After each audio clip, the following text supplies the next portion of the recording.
Ada baiknya kita awali kisah ini dengan membahas hakikat Dajjal. Karena, tidak semua orang tahu siapa Dajjal.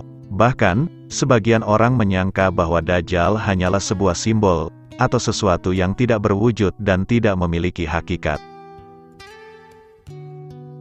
Dajjal adalah sesosok laki-laki dari anak Adam yang memiliki sejumlah ciri-ciri sebagaimana disebutkan dalam hadis-hadis sahih.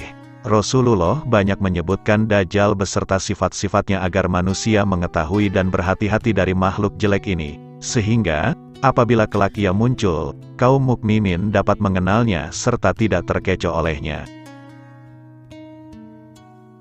Di antara ciri Dajjal, dia adalah seorang pemuda, kulitnya merah, berbadan besar, pendek, berambut keriting, dahinya lebar, pundaknya bidang, mata sebelah kanan buta. Matanya ini tidak menonjol keluar juga tidak tenggelam, seolah-olah buah anggur yang masak tak bercahaya, dan pada sebelah kiri ditumbuhi daging yang tebal pada sudut matanya. Di antara kedua matanya terdapat tulisan kafir, yang dapat dibaca oleh setiap muslim yang bisa menulis Arab maupun yang tidak bisa, dan tanda lainnya ialah ia seorang yang mandul, tidak punya anak. Dan berikut adalah kisah Tamim Ad-Dari, salah satu sahabat Nabi yang pernah berjumpa dengan Dajjal terlaknat. Namanya Tamim bin Aus bin Khorijah Ad-Dari, Abu Ruqayyah. Beliau salah seorang sahabat yang mulia. Namanya tidak asing bagi kaum muslimin. Beliau masuk Islam ketika Rasulullah berada di Madinah. Sepeninggal Khalifah Utsman bin Affan, Tamim meninggalkan kota Madinah dan menetap di Baitul Maqdis hingga meninggal di sana pada tahun 40 Hijriah. Rasulullah bersabda dengan kisah yang cukup panjang. Beliau berkata, "Sesungguhnya demi Allah, tidaklah aku kumpulkan kalian untuk sesuatu yang menggembirakan atau menakutkan kalian. Namun aku kumpulkan kalian karena Tamim Ad-Dari. Dahulu ia seorang Nasrani yang kemudian datang berbaiat, memberikan sumpah setia, dan masuk Islam. Ia mengabariku sebuah kisah yang sesuai dengan apa yang pernah aku kisahkan kepada kalian, yaitu tentang Al-Masih Ad-Dajjal." Ia memberitakan bahwa ia naik kapal bersama 30 orang dari kabilah Lam dan Juzam. Di tengah perjalanan, mereka dipermainkan badai ombak hingga berada di tengah laut selama 1 bulan, hingga akhirnya mereka pun terdampar di sebuah pulau di tengah lautan tersebut. Saat tenggelam matahari, mereka duduk di perahu-perahu kecil. Mereka memasuki pulau tersebut hingga menjumpai binatang yang berambut sangat lebat dan kaku. Dan dikarenakan bulu yang sedemikian lebatnya, mereka tidak tahu mana kubul bagian depan, dan mana dubur bagian belakang.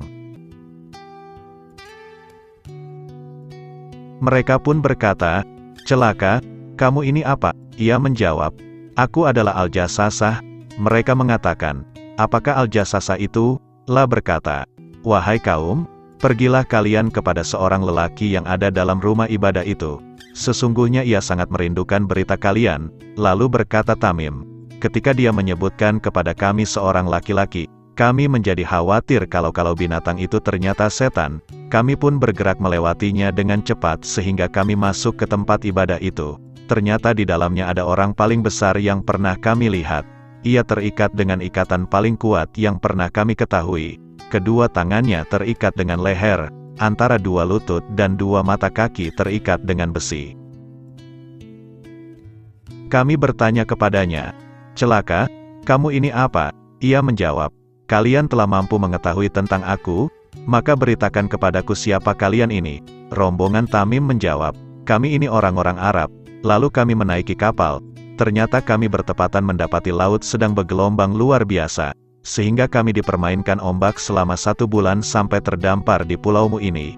Kami pun naik perahu-perahu kecil memasuki pulau ini dan bertemu dengan binatang yang sangat lebat dan kaku rambutnya. Tidak diketahui mana kubul dan mana dubur karena lebat rambutnya.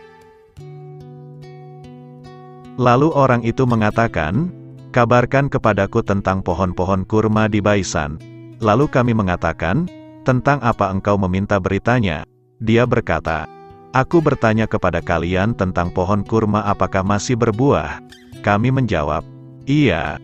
Ia mengatakan, "Sesungguhnya hampir-hampir pohon itu tidak akan mengeluarkan buahnya."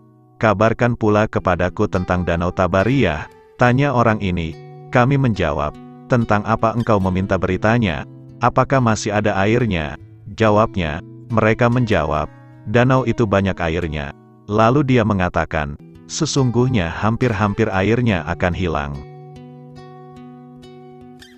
Kabarkan kepadaku tentang mata air Sugar, mereka mengatakan, tentang apa kamu minta berita? Apakah di mata air itu masih ada airnya?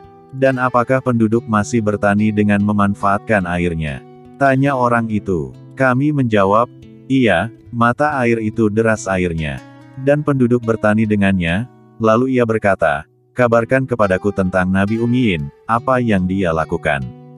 Mereka menjawab, ia telah muncul dari Makkah dan tinggal di Yasrib Madinah. Dia mengatakan, apakah orang-orang Arab memerangi nabinya? Kami menjawab, iya, mereka memerangi nabinya. Dia mengatakan lagi, apa yang nabi itu lakukan terhadap orang-orang Arab. Maka kami beritakan bahwa ia telah menang atas orang-orang Arab dan mereka taat kepadanya. Lalu ia mengatakan, apakah itu sudah terjadi? Kami katakan, iya, sudah terjadi, dan dia mengatakan, sesungguhnya baik bagi mereka untuk taat kepadanya. Sekarang aku akan beritakan kepada kalian tentang siapa diriku. Sesungguhnya aku adalah Al-Masih Dajjal, sebentar lagi aku akan diberikan izin oleh Allah untuk keluar, dan ketika aku telah keluar, aku berjalan di bumi dan tidak kutinggalkan satu negeri pun, kecuali aku akan memasukinya dalam waktu 40 malam, hanya Makkah dan Madinah yang keduanya diharamkan bagiku. Setiap kali aku akan memasuki salah satu kota tersebut, malaikat menghadangku dengan pedang terhunus di tangannya, dan sesungguhnya pada tiap gang ada para malaikat yang selalu menjaganya.